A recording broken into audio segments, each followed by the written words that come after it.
Right now go out with purpose. इस room से जब बाहर निकलोगे ना, एक पर्पस लेके निकलना।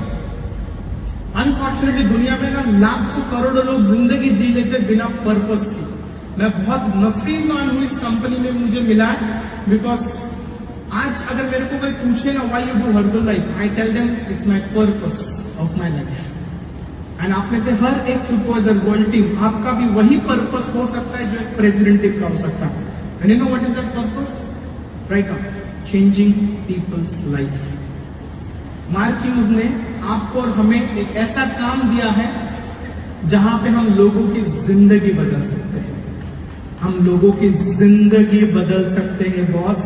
तो आप भी थोड़ी देर पहले स्टेज पे एक आए थे पैनल, वो वाइन शॉप चलाते थे। क्या बिजनेस था! कौन से दुआ मिलती है उसमें? हाँ, रात को जब खुद आदमी आके सोता है उसको